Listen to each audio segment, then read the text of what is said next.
We are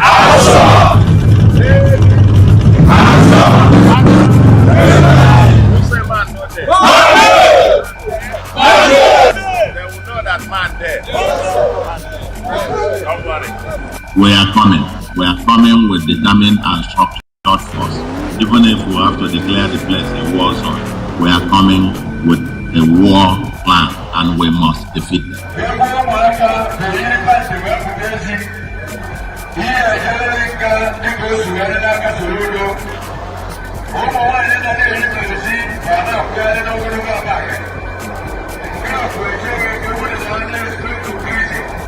onye gị na-ebi na ya dị onwere ife ọ na-alụ mana ọ na-ejisi ego ike bịa gbaa ya ama onye gị na-ebi na ya dị onwere ife ọ na-alụ mana ọ na-ejisi ego ike bịa gbaa ya ama.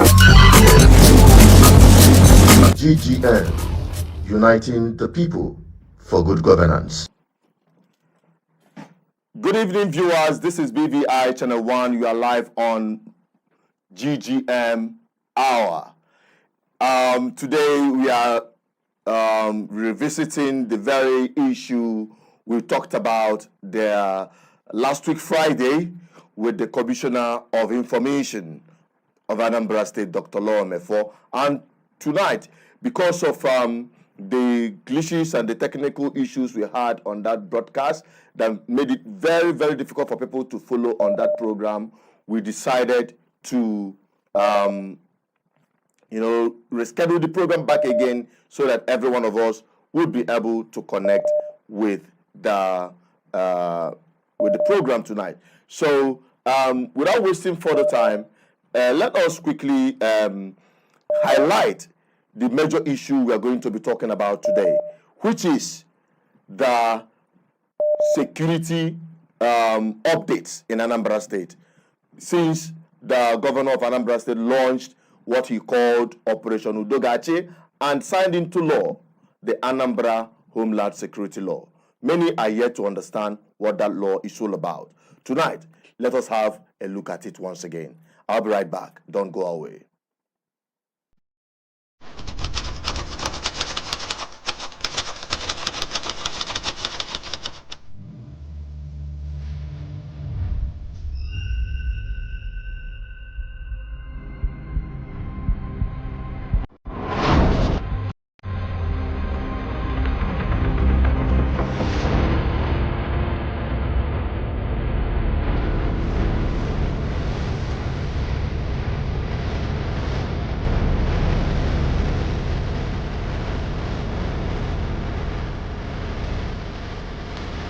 Are investing very heavily on security, and I can tell you in the coming weeks and months, it will not only be talked about, you will not only feel it, you will touch it, that Anambra will become one of the safest states to do business.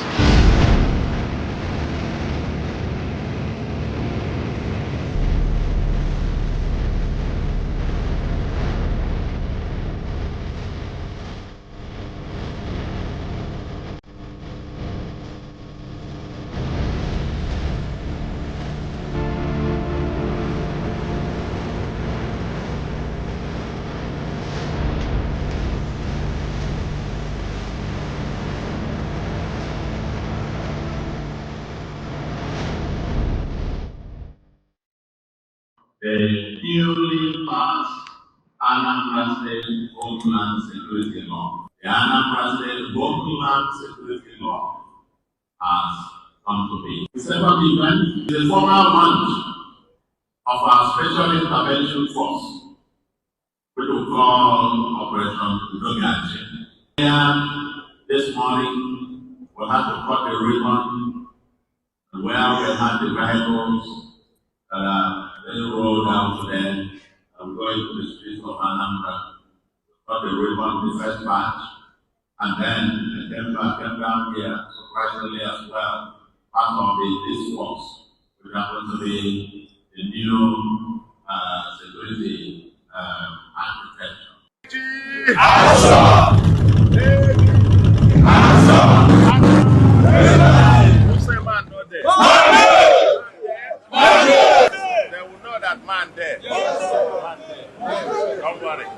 We are coming. We are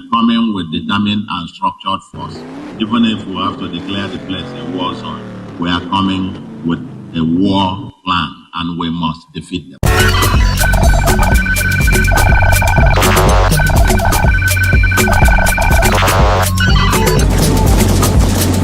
GGM, uniting the people for good governance. Since after the launch of this Operation Udogachi by Solution Government, led by Professor Charles Soludo in Anambra State, there are some level on some certain controversy that have trailed this security measure adopted by the governor. As some communities have adopted their own way of communicating this very issue to the general public in their community, but it turns out to become a kind of controversy.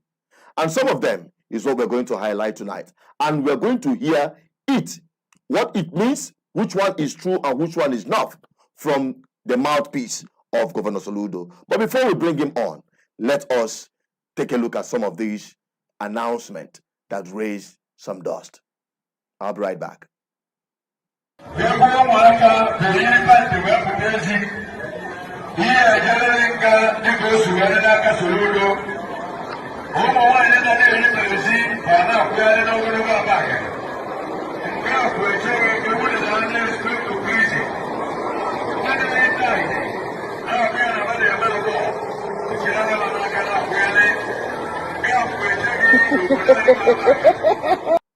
onwe onye gị na-ebi na ya dị onwere ife ọ na-alụ mana ọ na-ejisi ego ike bịa gbaa ya ama onwe onye gị na-ebi na ya dị onwere ife ọ na-alụ mana ọ na-ejisi ego ike bịa gbaa ya ama nke a bụ okwu dị oke mkpa nke si n'aka steeti gọọmenti of Anambra wee bịa o mere ka a mara na ọ bụrụ na ịbụ onye mba wee nọ n'obodo Ezilifite wee na-agba ọgwụ ọbụla dị iche iche wee na-eme eze nwoke na-eme eze nwaanyị ị ga-ala na be nna gị wee jee mebe eze nwoke na eze nwaanyị gị ahụ wee merewa dibịa gị maka na mmadụ anaghị anọ na mba wee na-enye nna nna ha nri n'obodo ya onye ga-enye nna ya nwụrụ anwụ nri ga-ala be nna ya ebe o liri nna ya ma elighị nna gị na-Ezilifite Nnewi South.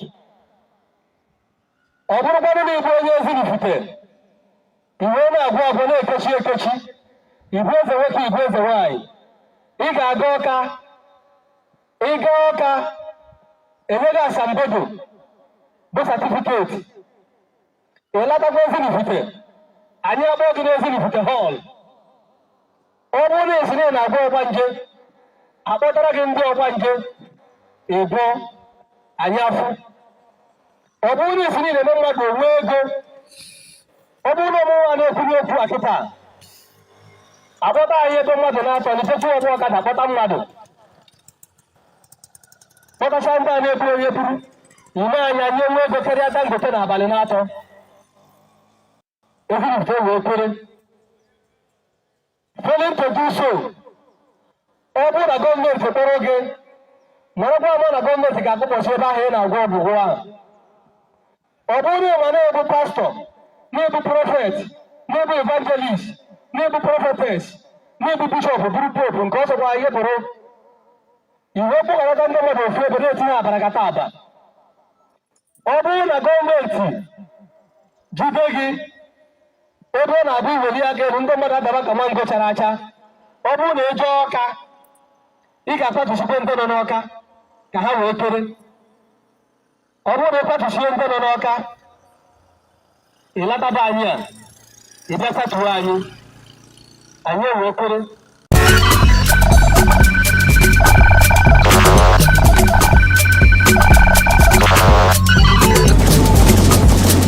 GGM, uniting the people for good governance. All right, people, we are still on it. And I believe by now you've catch a glimpse of what we are talking about tonight. We are going to have this conversation like brothers, like brethren, like village community discussion. And I'll be bringing in the Commissioner of Information, Dr. Mefor, as he'll be joining us virtually on this program for us to have this conversation. He's already seated, and I hope you can hear me. You can now unmute yourself and bring yourself on so that we can commence this conversation. Okay. All right. Yeah. We can hear you, but we can't see you yet. Okay. Yeah, I can see myself. Okay. You know. The studio is bringing you on. Thank you very much. The pleasure is mine. Thank you for hosting me. Good evening, everyone. Yeah. Let's have a brotherly and decent conversation. Thank you very much, sir. It's my pleasure to have you here.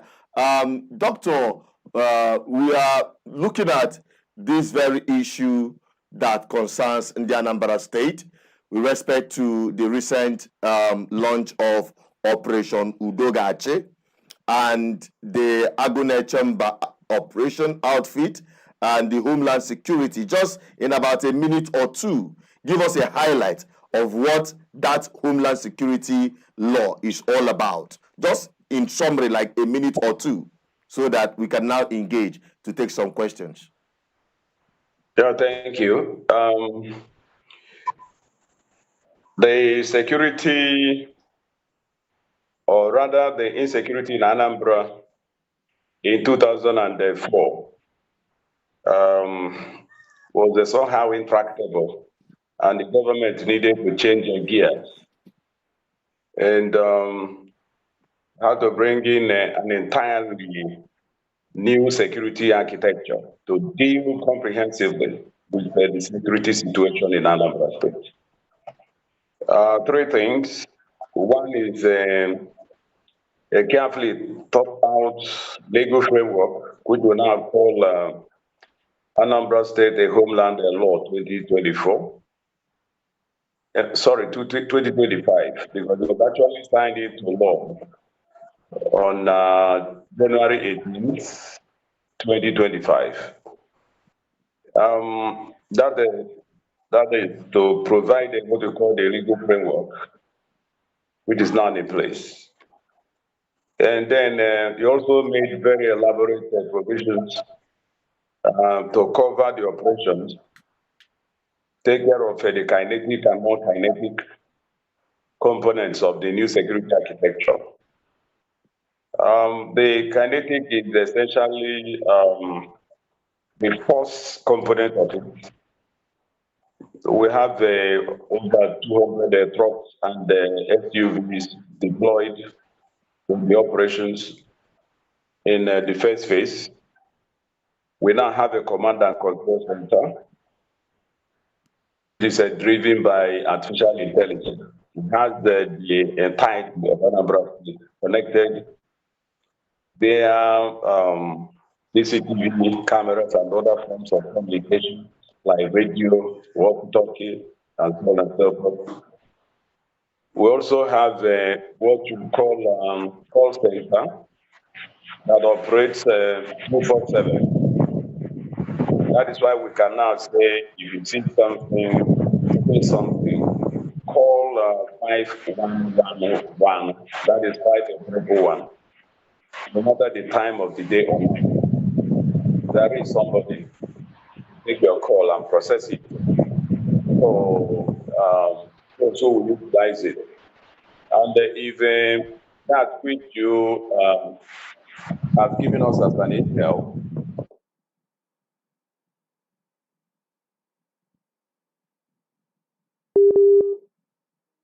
for the information that you have related to us. We also have one of the best tracking systems in the country now. So whenever you do in Anambra with telephone now, it can be tracked. And if it's a security challenge or any form of insecurity, if you're apprehended, that's the kinetic component. The non-kinetic component is they have to do with using other forms of motivation to get the criminals to repent and giving a life. One thing, the governor announced the amnesty the amnesty has actually expired, but I do know that there are some periods that are need to surrender today. Governor can be persuaded to still extend the amnesty. There are other aspects. The operation, look at this, it's now an operation of the new law. Agnes Chamber particularly, because in the old law that was reviewed, replaced with Anambra State Homeland and Security Law 2025, our vigilante was called Anambra Vigilante Group. But under the new arrangement, under the new law, our vigilante had to request him Agnes Chamber. Operation Udogachi is an operation launched into force by the governor of Anambra State, Professor Chukwuma Soludo, and is made up of a leading security agency. Our own Operation Udogachi is our own operation Agnes Chamber. Agnes Chamber is a part, only a part of Operation Udogachi. The other members of Operation Udogachi are the Border Security Agency, which is the Nigerian Police Force, the Nigerian Army, the Air Force, the Civil Defense, and the DFX. That is if we're counting with. So the operation it runs at the level. At the state level, at the local government level, and then at the community level. It's different from what obtained in the past. Because under the new law, the operation is more comprehensive, unlike the old law that restricted the operation to the communities, now statewide, legally protected, and a well-armed, well-trained, well-motivated force. And so far they have performed creditably well. It's not yet Uhuru, but the trajectory is very promising. And I want to say that since the Operation Udogachi and the Agnes Chamber were unleashed on the 18th of January 2025, to now, barely a month plus, Anambra is becoming a full, quiet. We don't hear the case of kidnapping as rampant as we used to hear. We don't, many has started sleeping with their two eyes closed. And many areas in Anambra State that were before now, areas, activities have started thriving in those places. Activities and businesses are thriving in those places. The sit at home we normally see every month, especially now. And we have incentivized information. We pay for information now. So when you call 5111, 5301, the intelligence part, when processed and they found the use of pay for it up to 5 million per intel. You know, so this has helped a lot because many people are now taking advantage of the wasteful low diplomacy of this administration. You know, I think apart from certain provisions of the Homeland law, as it has to do with the landlords, every tenant in Anambra now is to be profiled. We want to know who the person is or persons, and the profiling is free of charge. We also, the law also expects the native doctors, those who are into traditional practice to identify themselves. Not those who are into traditional work, it's a different thing altogether.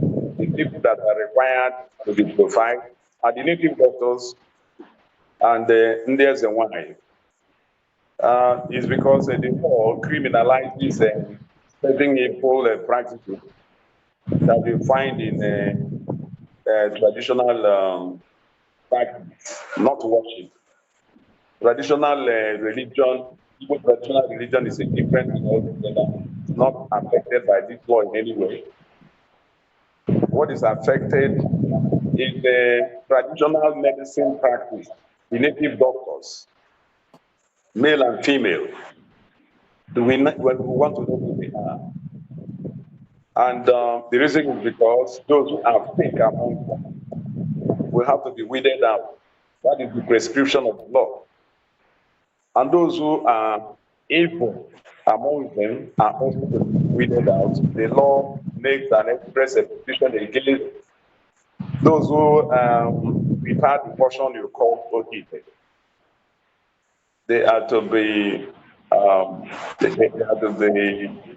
really dealt with by the law. The law is very clear that if you are into okite, is an imprisonment term for it. If you're found with a human part, there is an imprisonment for it up to 25 years without option to fine. And there are other variants of okite. The ones they call Naira Account, the Black Family, Ibubo. There are others. All these are all outlawed. Another provision of the law has to do with the crime enablers, like drug dealers. If you are into drug dealing in Anambra State now, you have the trouble ahead of you. And what we mean by drugs is hard drugs, ranging from Igbo to Charlie, heroin, cocaine, loud, crystal meth, the one we call Kurobili. If you are a dealer in any of this, jail term are with you. Jail term are with you. And if you have a house and it is used for kidnapping, the house will be automatically forfeited to the state. And the policy of the Build Administration is that such a building will have to be pulled down. Over 20 buildings have been pulled out. Pulled down, many more will be pulled down. Once we conclude investigations and we are certain that indeed the house is connected to kidnapping and kidnappers, the house becomes automatically forfeited and it goes down. It doesn't matter who owns it. And these are what I may call the major and express provisions of the new law and the operations of Akune Chamber and Operation Bogati. There are more questions. Maybe I will talk some more over some of those provisions and others I haven't mentioned. Thank you. Dr. Law Mefor. We are looking at some of the highlights of what you've said so far, and there are some controversy that have trailed this operation. For instance, the announcement that was heard some time ago about a kind of moral policing of Anambra State. And in doing that, it now entails that they said that women that wear, or girls that do not wear pant and bra and all of those things. What is the position of government? Did they sanction that announcement? And also, there are other things that you needed to talk about. You mentioned the Ndi Ordinane, and you try to separate between the Dibias and Ndi Ordinane worship, you know, the traditional worship different from Ndi Neme Dibia, like Ezenwani, and all of those diabolic engagement, or even Dibia is supposed to be a natural practice of medicine, that's a warrior and the rest of them, but it has now been, you know, turned into occultic and diabolic manipulation of our young people, and a clampdown on them is believed to, in a long way, curb insecurity. Now, what is the position of government with that announcement? Because there are other foreign ones that came up, and I saw our Governor Soludo, react to them. But let us have your opinion on those, or your stand, or the stand of the government of Anambra State with respect to that kind of moral policing of the Anambra State. Like some people, if you wear dreadlock, I saw a community where they say, if you wear dreadlock, if you look in this manner, you are in trouble, and the rest of them. So let us get some of these, the position of the government on some of these things. You know, some of the things you said came as a surprise to those of us in government. The law never prescribed such measures, and the government never also issued that as a directive that women who don't wear bra or pants will have to be sanctioned. There is nothing like that. If you look at it, such a law or such a directive cannot be implemented without some chaos. Because one is how determine a woman that is wearing pants or not. It means she has to raise her cross, right? No decent government can part of that.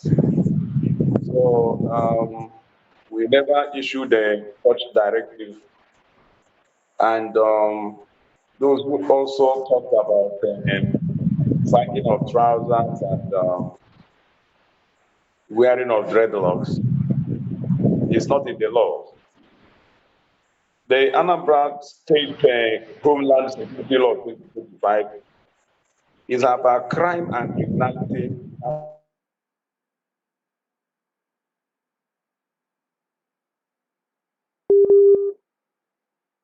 Not like or fashion. No, it has nothing to do with it. Nothing at all. So whoever concocted that, out of his own position, and that was why I issued a press statement when that came to my notice. That whoever is doing that or will do that will be considered as a saboteur of the law and the new security architecture and the celebration.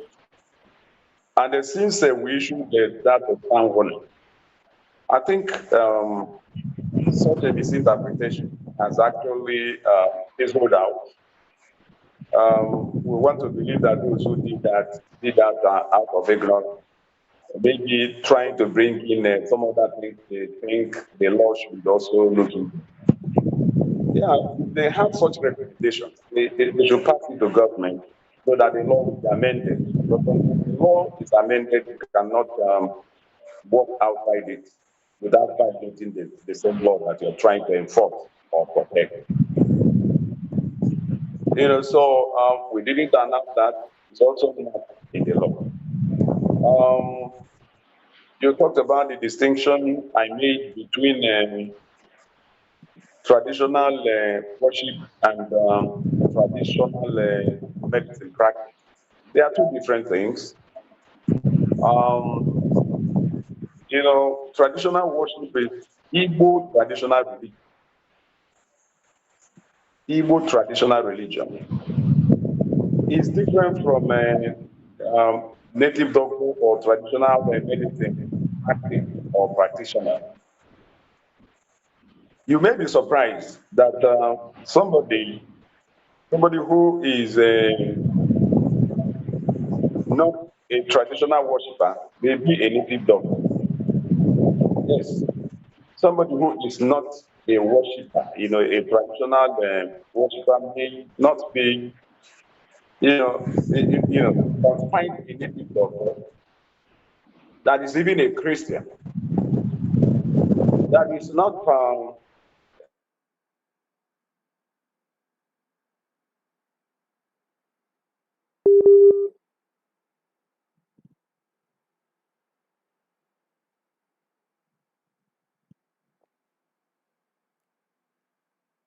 I think network is hanging on understand it. our. You will clearly see that it's an art itself. It's an art, it's a science. And in Igbo land, you have 2 to 3 forms of native adoption. You have those who are into divination. That's the way they look into the future.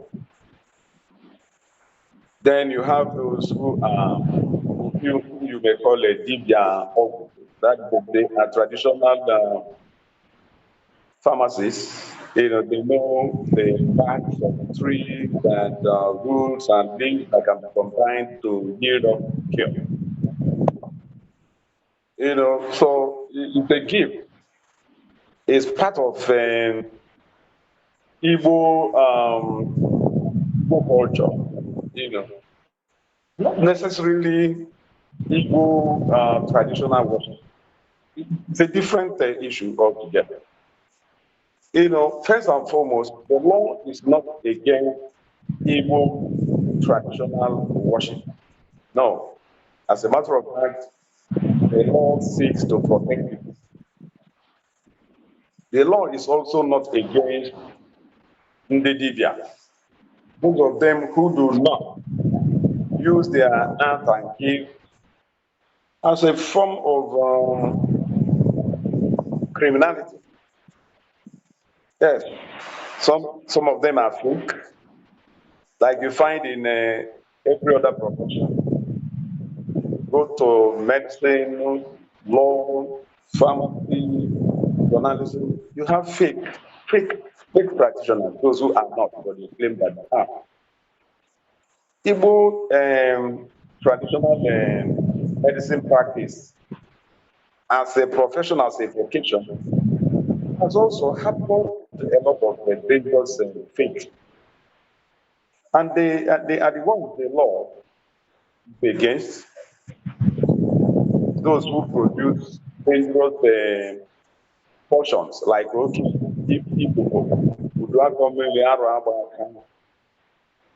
people who make those are evil in our consideration, because they are altering destiny and natural order of things.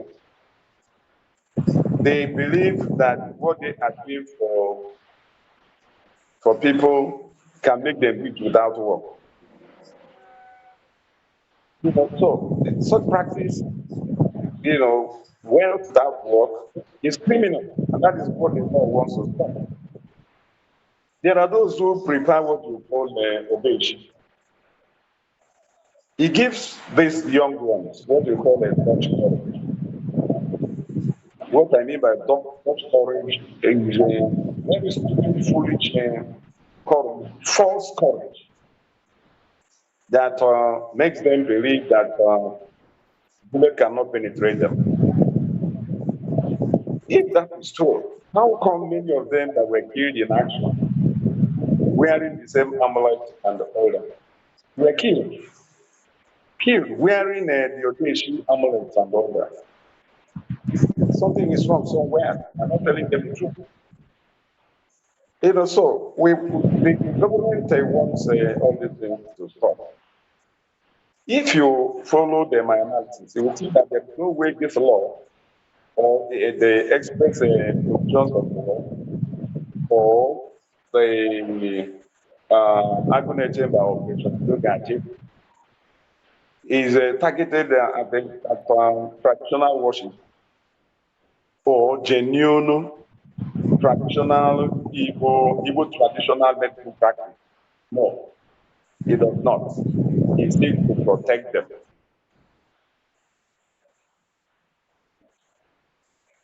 Okay. All right. I think you've actually, to a large extent, answered those questions very eloquently.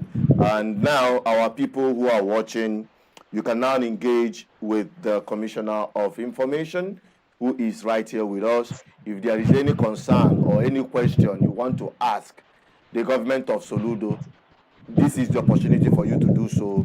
You are here with the Commissioner of Information, the mouthpiece of the government of Anambra State. So now, let us descend into some of these things very critically. In fact, more sensitive, I may say. Okay, when we are looking at this fight against Ndi Ordinary, to be honest with you, there is a video I came across just recently, I think about yesterday, where someone was lamenting. I've forgotten the name of that community in Anambra State, where the Ordinary worship center, their perimeter fence were destroyed by their PG, and they are bordering with the same fence with the church, and the part of the church angle wasn't touched, and they are like, it seems that this government is coming after our traditional worship. What can you say of that? Or is it overzealousness of some of the PG? You use the right word. Ignorance, overzealousness, and even outright wickedness. Some people that are trying to use the opportunity of the new law to settle scores with people. In one instance, we had a meeting today with traditional worshippers, that is the native doctors and the FBNINGLA. Over 500 of them gathered at the district secretariat. And myself and my brother commissioner for culture, entertainment, and tourism hosted them. For over 4 hours, we had a lot. And what you just said was one of the things that was reported. One of the things that were reported, we found that in an attempt to implement this law, some people are really bearing up, and they need to be brought back into line.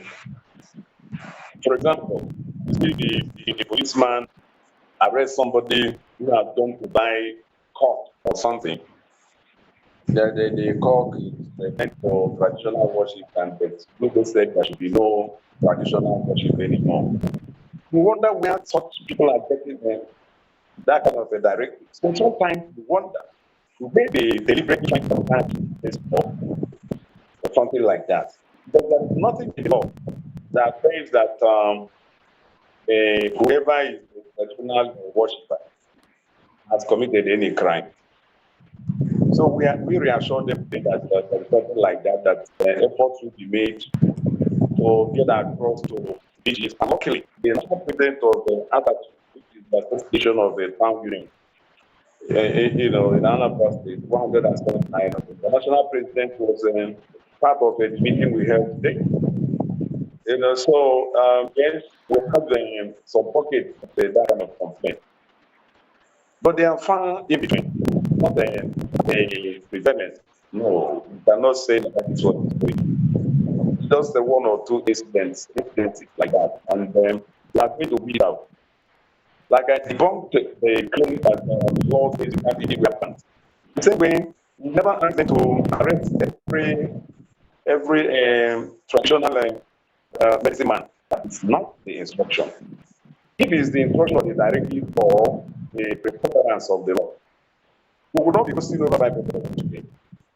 So that would be contradicting the position of the law and the government, assuming that it's not. So we are going to really fine-tune the implementation so that the traditional workers of traditional men and women do not feel threatened or in danger. The operation is very clear. Go after fake native doctor and evil native doctor those who make okay and then if associated portions, you don't want to do that anymore. And there is a way you can find identify a genuine Igbo traditional practitioner. Go through the towns. You have the president general in the council. You have the Igwe and the council. They all know who it is in the town. So if a traditional medicine man feels threatened, or maybe he believes that the PG is after him, he has people to go to. And even if he believes that both the Igwe and the PG are both against him, he has the executive council of the answer to go to. He can also access the government directly. My office is open. The office of the Court of Commissioner. There is also an agency, the whole agency for alternative medicine, and they have a practitioner who is set up by government. The kind of regulatory body, and then many of them have documented there, so they have evidence they can export to be able to get justice if they believe that the right has been breached. Yeah, so I think yes, we have also believed that there are some excesses in the implementation of the law. Two things I have said: the excesses are far in between. It's not the order of the day. We have a few exceptions, and then we are also going to deal with the excesses and those who feel threatened. They approach the way the PG and office of the Commissioner for Culture, and then the special advisor, the president of the Senate, who is coordinating the agency where the other entered. So we need information to be able to deal with some specific.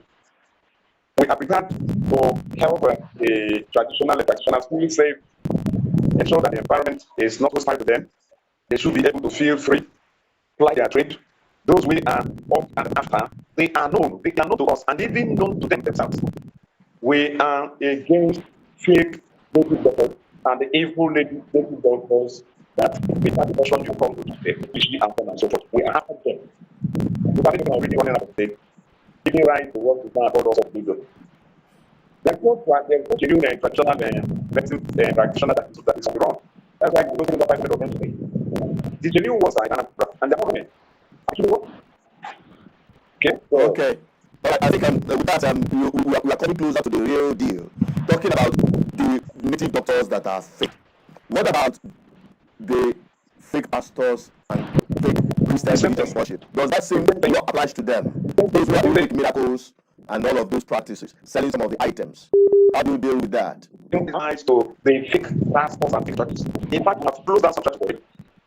Yes, there are churches that we closed down in Anambra. All the churches where this kind of evil manipulation is taking place, they have an outside set of them.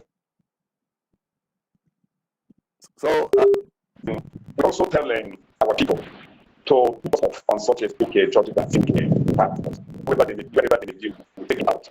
That's the truth. Taking them out. I mean, taking them out of practice and getting them to answer for their evil manipulations. They are jail bound, I tell you. Because when let me give you an example, you drink a holy water, olive oil, and even your offerings, and tell your followers to drink the olive oil and holy water when they are sick. But when you, the pastor, when you're sick, you fly to India or to America, there is something evil about that. That's all. If your handkerchief can cure anybody, then you want to see it cured. Otherwise, what you are doing is manipulation. Exactly. We are closing down those churches. And if you know any of those churches, please call 5111. 541. Now that you mentioned that, because you already have in custody two pronounced GGMs and one whom I called. In fact, I specifically demanded that the man should be picked up. The one I called both fake native doctor and fake pastor, two in one. The one they call the audience of Jesus. Today, these three guys, Akwakuko, the one they call Ekehit, and this guy, audience of Jesus, they are all in custody. Now, yes, they are with us. Good. Now, how do one? Because there were so many things. There were so many insinuations. In fact, I saw Soludo mention one of his outings. I think when he was receiving this award, Son Award. I think not Son Award. When he was having a discussion with Anambra State in Lagos or something, when he was saying that he had that in Kokuro, people they push you know, for instance, the issue of in fact, that any native doctor that can disappear from custody can go home free and discharged and all of those things. And now, even for one of the announcements that we had, that isn't in a medical in a board that in a bino, they get doctor, a job war, and a fool, or moon keep the air, a war, a Germany, a Anambra State, I need Lego, now, with that same thing apart to test the efficacy of those who claim miracle this, miracle that, selling one thing or the other to their followers or the worshippers in their congregation. Would that apply? Because if all the good Soludo or Abonga side Nandioma, Soludo Abonga Ndio when it gets to determine which one is fake church and which one is not. My dear, the law is very clear. If you claim what you are not, if you claim that you possess some supernatural powers, you have to prove it or go to jail. That is what the law has said. So if you say that you have the power to be dead, what mortuary is spread all over Anambra State? We'll take you to a mortuary. It's very simple. It's a very practical. The mortuary. And then you raise the dead. Just one should be sufficient. Raise one dead now. And the person comes out of the mortuary alive again. We will celebrate you. But if you go and sit with one group people and you align with the people, most of these so-called miracle you see are all stage managed to confuse and deceive the people. That is what the law is against. So if you know that, like this fake doctor that is making that you too can do some prayers and the money will everywhere. We need you also come and do something. You know, somebody was asking me the other day, could the solution have said if a native doctor can disappear, or if the maker of Oki they can produce money and will be free? For me, solution doesn't need to pay. Because what the law says is, if you know that you have such powers, you either prove it or you go to jail. It's simple. Very, very simple. So if you say that you do Odenji, fine. Come and do Odenji. Then we will test it ourselves with our own gun, with our own AK-47, not your own. Yes, because what we noticed is that what they do, they are all clever group. They will use blank bullets to do the testing. So you hear the firing of the gun, but there is no real bullet in it. So we will bring our own AK-47 and test you point blank. Let's see if you survive. If you survive it, we will adopt you as a state Pekin and attach you to our own agony chamber. You will start producing bulletproof for them. And whatever you charge us, we will pay. But if you cannot, you are going to jail. You cannot be producing bulletproof for people, and you cannot allow the same bulletproof to be tested on you, the manufacturer. You know, so that's the position of the law. If any of them, for example, we have Akwa Okokotiwanaki, we have AK Hit, we have Onyeze Jesus. In fact, we have over 30 native doctors. Any of them that can disappear, the person has freed himself now. Let him fly away to heaven or to London or to wherever. Let him fly away and he is free. He has freed himself. Why not? But as long as they are with us, we are investigating them. We want to confirm what their Okite contains. Yes, we are interested in testing. I want to know what your Okite contains. the liquid there, what is it? We want to see the blood there, is it human or that of an animal?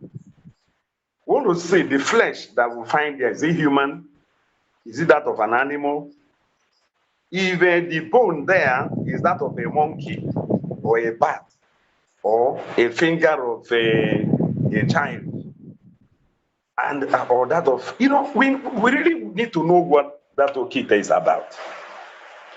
And even if the okite is false and does not possess anything like human parts and all that, and cannot produce money as they claim, it means that you have actually lied.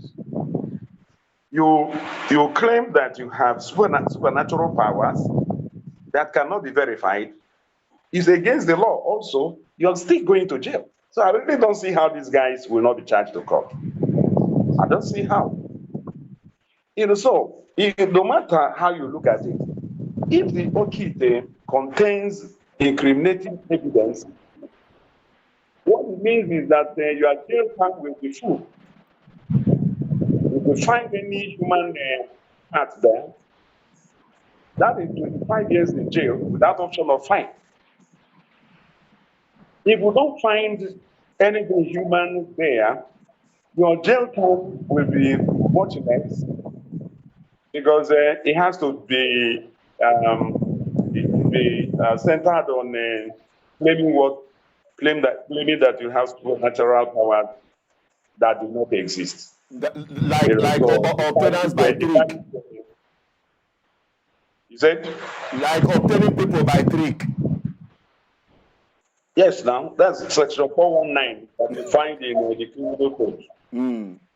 Section 419, yes, obtaining by trick. You need to be lying to people to collect from them. You go to jail. It is very clear. Okay, now that we have established that, in case if what you had it contains human parts, then you are done for. You'll be locked away for 25 years. By the time you come out, you will not recognize Anambra again. Anambra must have been much more like a Dubai at that time.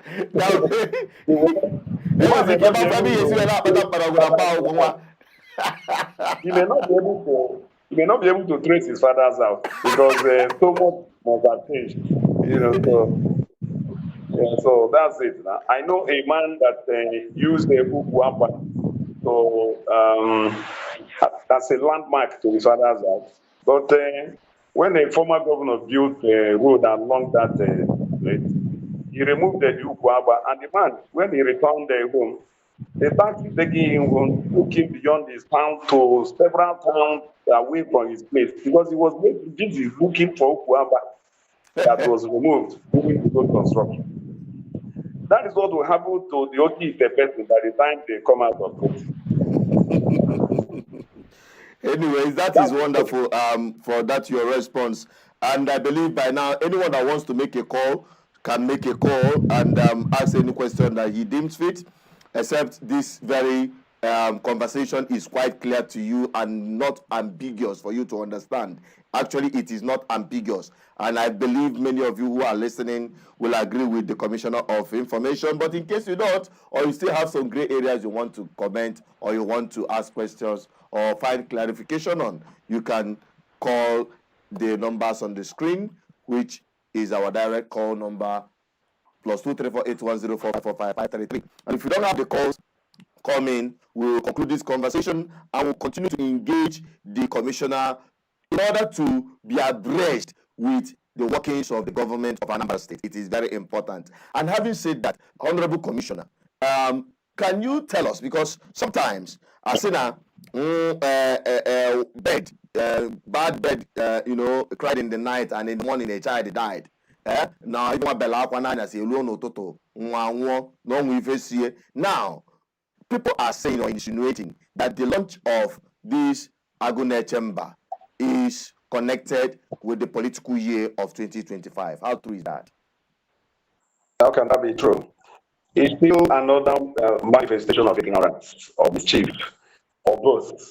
You know, I joined this government on 17th of September 2024.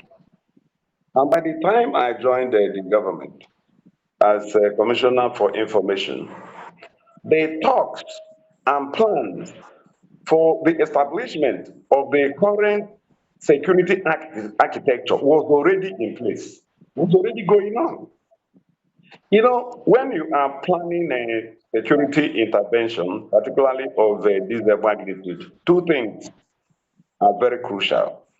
One is that you really have to do it secretly, and then you need to really do it thoroughly. I told us the things that constitute the components of the new security architecture in Anambra State. I talked about technology. I told us about the command and control center. The command and control center took months to put in place because it means physical construction of the control tower and control room and everything. Let me give you one instance. I'm aware that the consultants that they put together the command and control center rejected where government initially proposed and constructed for that purpose. Fresh construction had to take. All these things were happening in 2024, not 2025. You needed to procure enough vehicles. You needed to recruit enough manpower. Now the operation Dogachi could develop of some troops from some agencies and our own agriculture. They are more than 2,000. You need time to couple all these things together. We needed to put in place a call center where people can call and the operators train to even understand the meaning and the essence of receiving and processing calls based on confidentiality so that we don't lose the trust of the people. Okay. These things took time. And to even acquire the tracking systems, some of the machines that constitute the tracking needed to be procured. Don't just buy it over the counter. Don't also forget that the initial date for the launch of the Jolodogati and the Agro Temple was December 2024. It had to be put off to January 2025 because we had some technical issues that needed to be put in place so that if you roll out, you will know that you are going to roll out. So you can see that there was no way we would have conceived and actualized the new security architecture in January 2025 alone. It started months before 2025. Okay. All right. Thank you very much. We have a caller from South Africa, Odogu. If I'm not mistaken, is our brother, the Chancellor of the Biafran Parliament. You can unmute yourself if you're hearing me to join the program. If you have any question or contribution to make, we want to hear your opinion on this.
You can unmute yourself.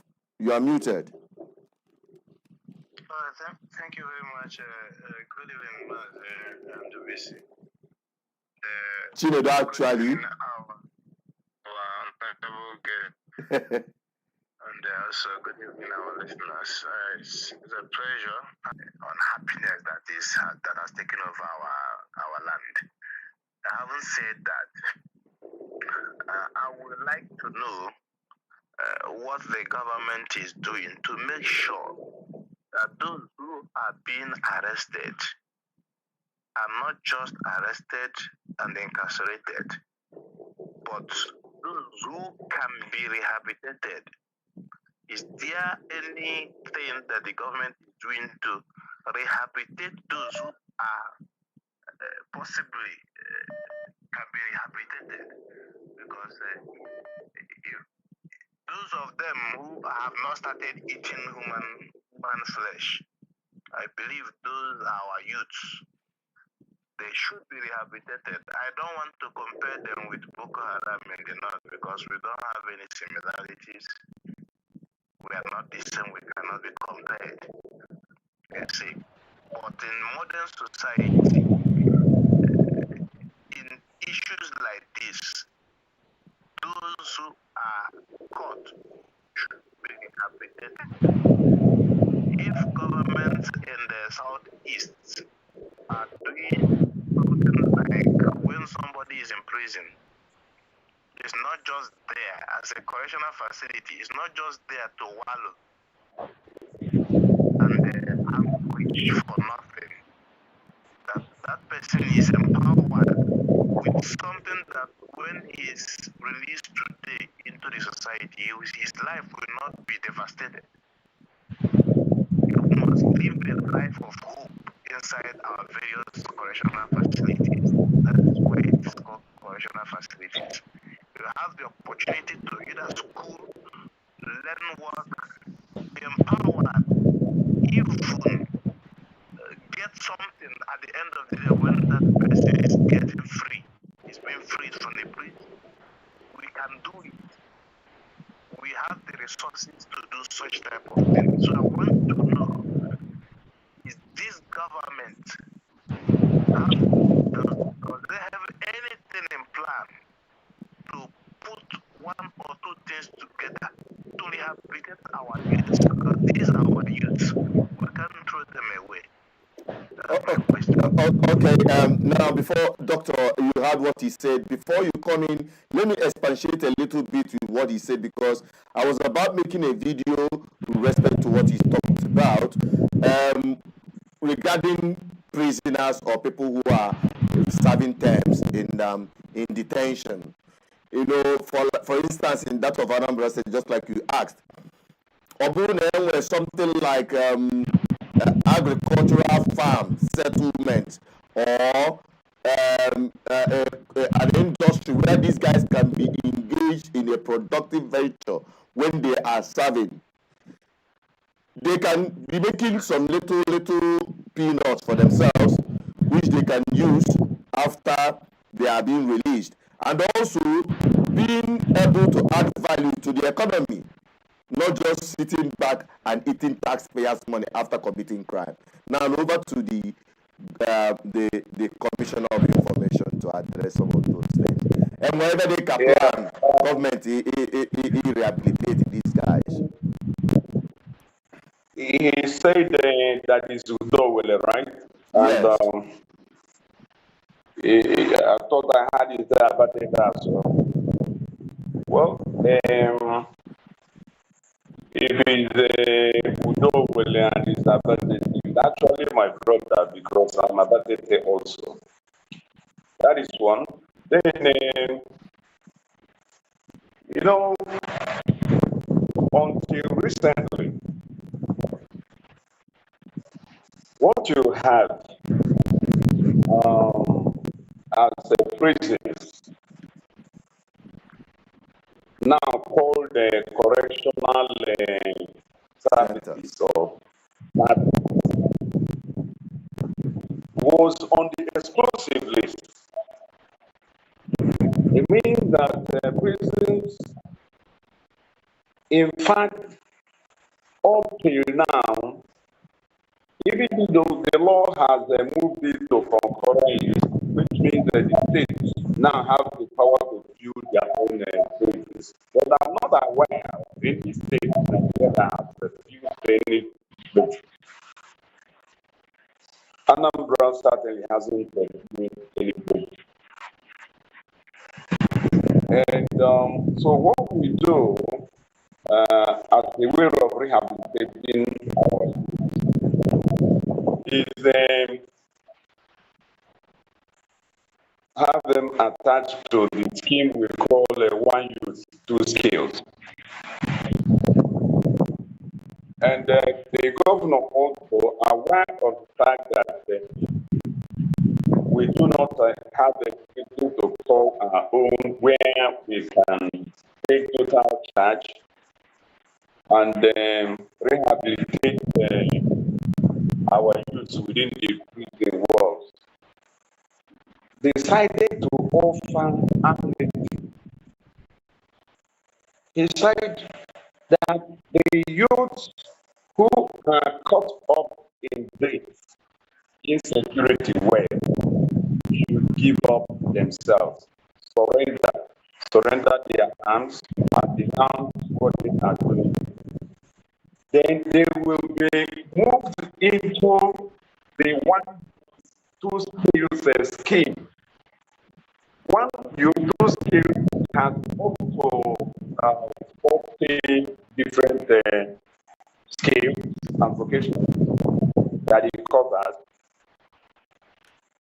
Over 10,000 of the Anambra youths have so far benefited. The initial batch was 5,000. The second batch was 8,000 something.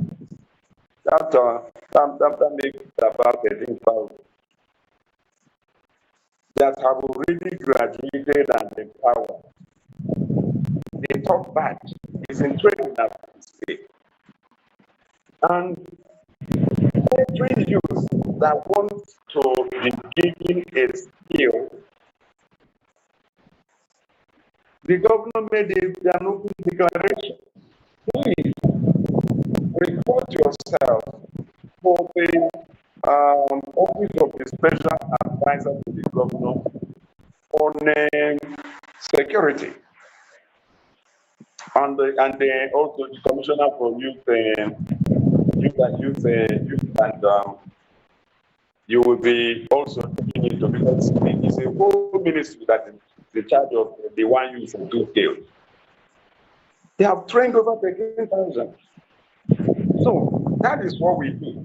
If you understand my answer, we do not have a prison yet. Prison is still a federal concern, so they have deregulated. The law has been passed, moving the prisons from exclusive list to concurrent list, which means that states can now construct their own prisons. We haven't constructed any prison yet. So we are rehabilitating our youth on our own, using these schemes and not using the printing facility. So those who allow themselves to go to prison, they will be taken away from us. We won't be able to do anything about them, because whatever you give at the prison cannot be, Anambra prisoners cannot be isolated from the rest. If that is possible, I don't know. I'm not sure that such a policy is in place.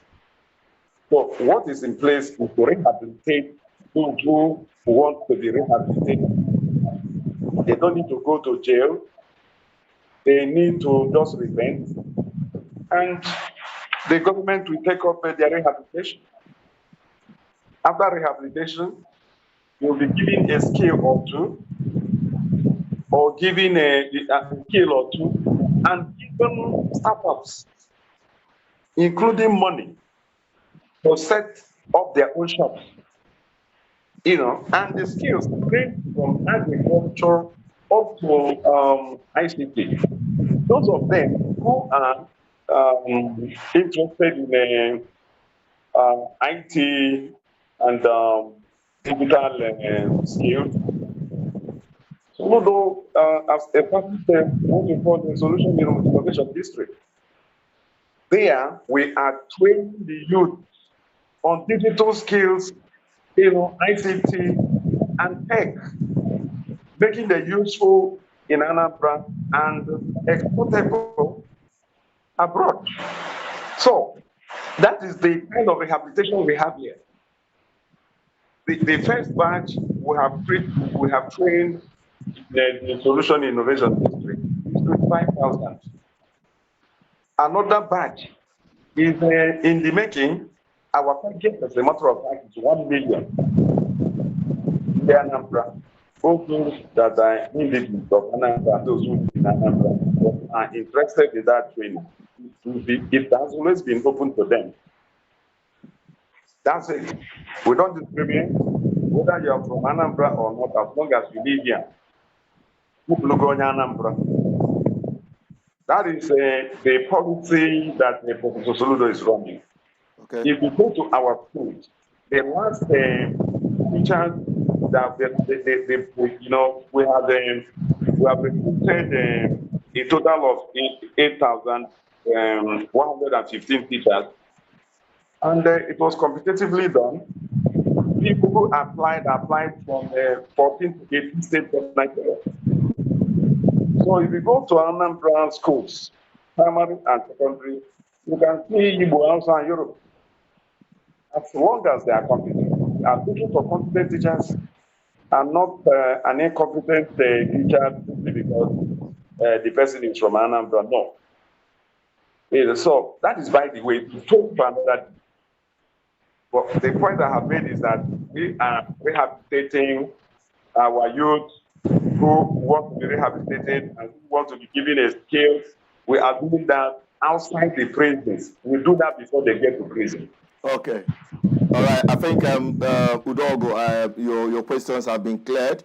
If you have more to ask, you are free, or you hang up so that other people can come in. All right. Let me just give a space. Thank you very much for the much elaboration. Thank you so much. All right. Thank you very much. All right. That call came in from Udogo. He has spoken, and the response has come through our commissioner. We appreciate those who are watching from our Facebook and those who are watching from our YouTube channels. Don't forget, we are streaming on our both YouTube channels, BBI Channel 1+, and our main channel. And also, we are live on Instagram, so you can make use of any of these platforms anytime to get updated with information. And we are pleased to have in our presence tonight on this live broadcast the Commissioner for Information, who had been here with us to elaborate on these very issues. Some other callers are calling in. Let's just take this caller. Hello, good evening. Hello, good evening, sir. Yeah, good evening to you. Your name and where you're calling from? Yeah, my name is Nkiru Kawis. I'm calling from. Calling you from Obo. Our guest in the studio, our information minister. Good evening, sir. Yeah. Good evening, my dear sister. This sanitizing Anambra State. The one where I supported the governor. In the other way, I'm not in support of it. My reason is the first number one question. This sacrifice has been there since I was born. Is it not the right that instead of arresting, you have to teach somebody, you have to correct somebody in a right way, in a modernized way? Why not correct them how to do this 21st sacrifice century? And again, both native doctors, most of them are fake. Most of the pastors are fake. We know quite all right. But don't you think that the cause of the whole thing is unemployment? Is it not the best thing, first of all, what those people that are arrested is to create a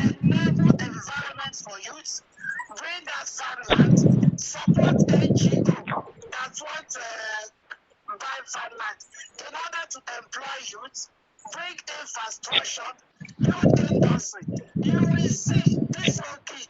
When you are doing something, you have nothing to do to go to somewhere and to do a kit for you in order to get money. But again, this very kit, when we are talking about the poor people, what about, don't you think that what causes the whole things is most of the politicians? Because most of them, you will see how they will be spending money in their villages. Is it not corruption? Is it not those politicians and those people that are spending money anyhow that ginger the youth to continue like that? All right. Thank you very much for your questions, and I believe he's going to take out. He will do answer. There's a lot of questions. Can you summarize our question for me? Okay. She said a lot of things, but the most prominent one is about the issue of sacrifice. You know, this ordinary worship requires some sacrifice as they practice it. Now, this sacrifice practice have been in a large scale been banned from our outlawed from the Homeland Security. Can you expatiate more on that, because that is where she is not really clear? She's not correct. Igbo traditional religion and worship is all about sacrifice. So the new law is not against it. What the new law said, you should not carry out your sacrifice in a common facility that all of us go. You don't go, if you go to some places around Anambra State, you'll be shocked. What they have done what they've done along the road in the name of sacrifice. Many of those things that I saw, they go to rivers and they do all manner of things. You kill an animal in the river as a form of sacrifice. You are polluting the water. The animal you kill, be it a fowl, a goat, pigeon, even cow, don't kill cow, and throw inside the river. And as you do so, the animal will die because it has been killed and decompose and becomes a health hazard for the individual that is relying on the same stream as a source of water. That is what the law is saying. The law is saying you cannot pump your sacrifice in the stream that all of us are using. You can't do that anymore. And you cannot go and dump your sacrifice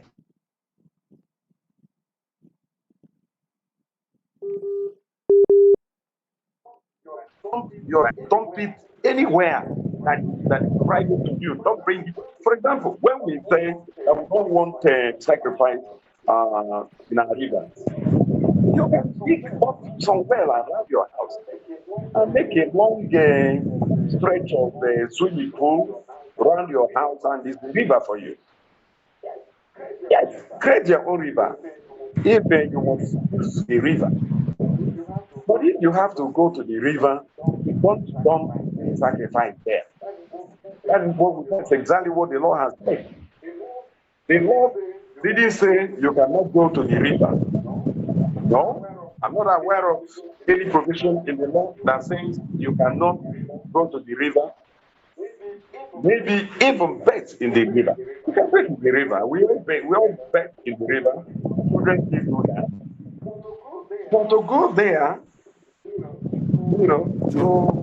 to perform certain things that will require dumping of sacrifice, the law is against it, and if we get you, you will regret ever going to the river for such a purpose. We don't want. So people are free to go and pray in the river and not get arrested. But when they now put some of those, I don't see who will be arrested because the person prayed in the river. What we are saying is you don't dump anything in the river. That makes much sense. Whoever is arrested for praying in the river, it's over serious now. There is no provision like that in the law. There is no provision like that in the law. And I expect people whose rights are violated, I expect them to take it up. They should petition the governor. They should write petition to the governor. Is there any means where they can do that? The special advisor on security. They should write petition to the special advisor to the governor on security. Special advisor to the governor on community security, and the honorable commissioner for homeland security, for homeland affairs. Even to my office, I'll help to process it. Look, people should stand up for their own rights.